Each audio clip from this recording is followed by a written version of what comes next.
UPS is best known for its package delivery services, we know. Yet UPS Supply Chain Solutions has been ranked to #1 or #2 on our top 50 logistics companies list since we started publishing. I think a lot of our readers and viewers would like to hear more about why UPS is involved in logistics in the first place, and maybe describe your overall strategy for doing more logistics work for your customers, please. Absolutely. All right. So first of all, thank you very much for this honor. It's quite an honor for us. And logistics, well, you might have heard, we love logistics, and it's been really part of the transformation of our company back from a delivery company, a small delivery company in Seattle, to a global provider of supply chain solutions. And really the reason that we're doing that is because our customer needs have evolved. So as our customer needs have evolved, so have we. And so the transformation over the last 25 years of adding ocean freight forwarding and distribution and UPS freight and a whole array of supply chain services has all been about providing complete solutions to customers. And we've been building that network slowly over a number of years. And it's really led us to our latest brand platform, which you might have seen during the basketball playoffs, which is United Problem Solvers. And it's all about solving customer problems. And the broad array of solutions that we're building allows us to do that. Do you feel like UPS has in place today everything that it needs to provide logistics services, or are there still some things that you would like to acquire or build to provide more complete services? Oh, we are always looking to either build, partner, purchase to continue to expand our portfolio. But again, it's really about where the market's going, what the customer needs are. You know, we're looking at, big areas like emerging markets and global e-commerce and healthcare and the changes in aerospace. And we're really letting that knowledge of what's happening out in the industry dictate what are the next things that we do to increase our portfolio of services.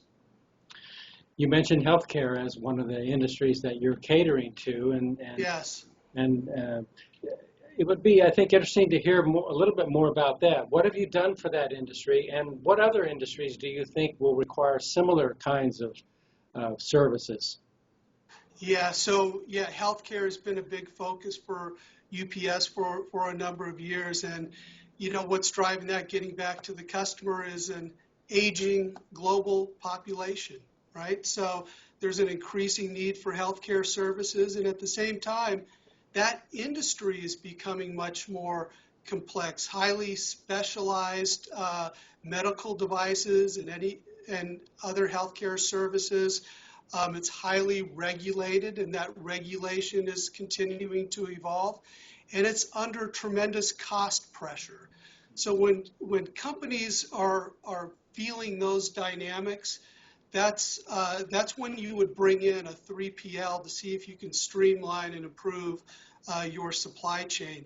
And this particular supply chain requires a lot of really specialized capabilities, from GMP compliant warehouses to temperature sensitive transportation to pharmacy services. There's a number of things that that this industry requires to run. Okay, thank you. And what other industries do you think will kind of follow this pattern of outsourcing its transportation and logistics work? Yeah, good question. Yeah.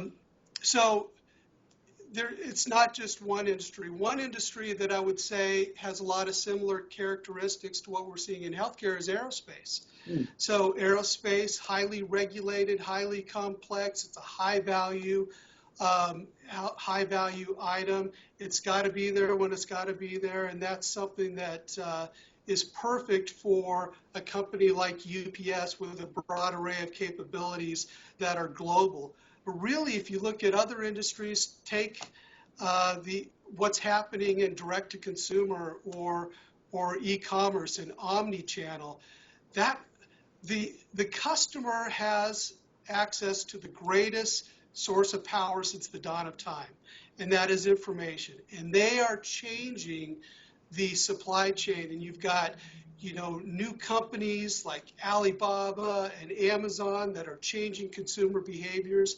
And when consumer behaviors change, the supply chain has to change to service them. So if you're growing quickly, if you're expanding into emerging markets, do you really want to put capital in those emerging markets as you expand and as you meet those omni-channel needs?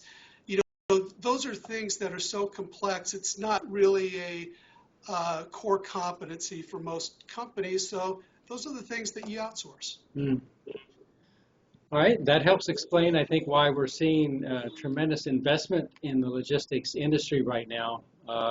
Yes. So from the perspective of someone who's been in the business for a while, how do you see this investment changing the industry in terms of the size of companies or their capabilities over time? Yeah, you've seen a lot of investment in our industry, haven't you, over the last few years, and it seems to be ramping up. And I think it gets back to the customer as supply chains become more global and more complex. Customers are looking to simplify their supply chain. So we're seeing them reduce the number of 3PLs that they use and asking those 3PLs to do more. Mm. So that's why you see acquisitions of other 3PLs, maybe on a different continent, or it could be acquiring technical services or other capabilities. It's all about serving that need for the customer that wants to simplify their supply chain, manage cost, and meet their customer service expectations. And the more that can happen within a single provider, the more control and efficiency there is. See. Well, how would you describe the outlook for logistics in North America compared to the rest of the world? Are we behind in terms of outsourcing this work compared to Europe, for example, or do you see more growth here now than in the rest of the world? How do you size up the marketplace? Okay, so it varies. Let me just start with your first question around North America. The growth of the logistics market in North America is pretty healthy, and it's about what the global average is. The rate of outsourcing in the U.S. isn't what it is in Europe. Europe's much more developed in terms of outsourcing. But in terms of growth, it's not the U.S. or Europe. It's really the emerging markets. And we're seeing not only in China, which is what you would expect. That's the big one for everyone, right? But other parts of Asia, Southeast Asia, we see tremendous potential in India, especially. There's some potential that some tax laws will change there next year. That'll open up that economy. The Middle East and Africa. Africa's an area that is really, really booming in terms of logistics right now. So it's an exciting time to be in this industry for sure. Well, in terms of how you want to address the market, so to speak, do you see a distinction between asset and non-asset based logistics service providers? I think a lot of people look at UPS and think, well, this is a company that's going to provide logistics services only if it's closely tied to its package network. Is that really true? And how do you see, proceeding in the going forward in terms of providing services either linked to assets or not? Yeah, yeah. So UPS provides both asset and non-asset based services. I think when people think of UPS, we've done a great job developing the brand over the years, and people think of that brown truck and bringing the Christmas presents, and we love that. But UPS is much, much more than that right now.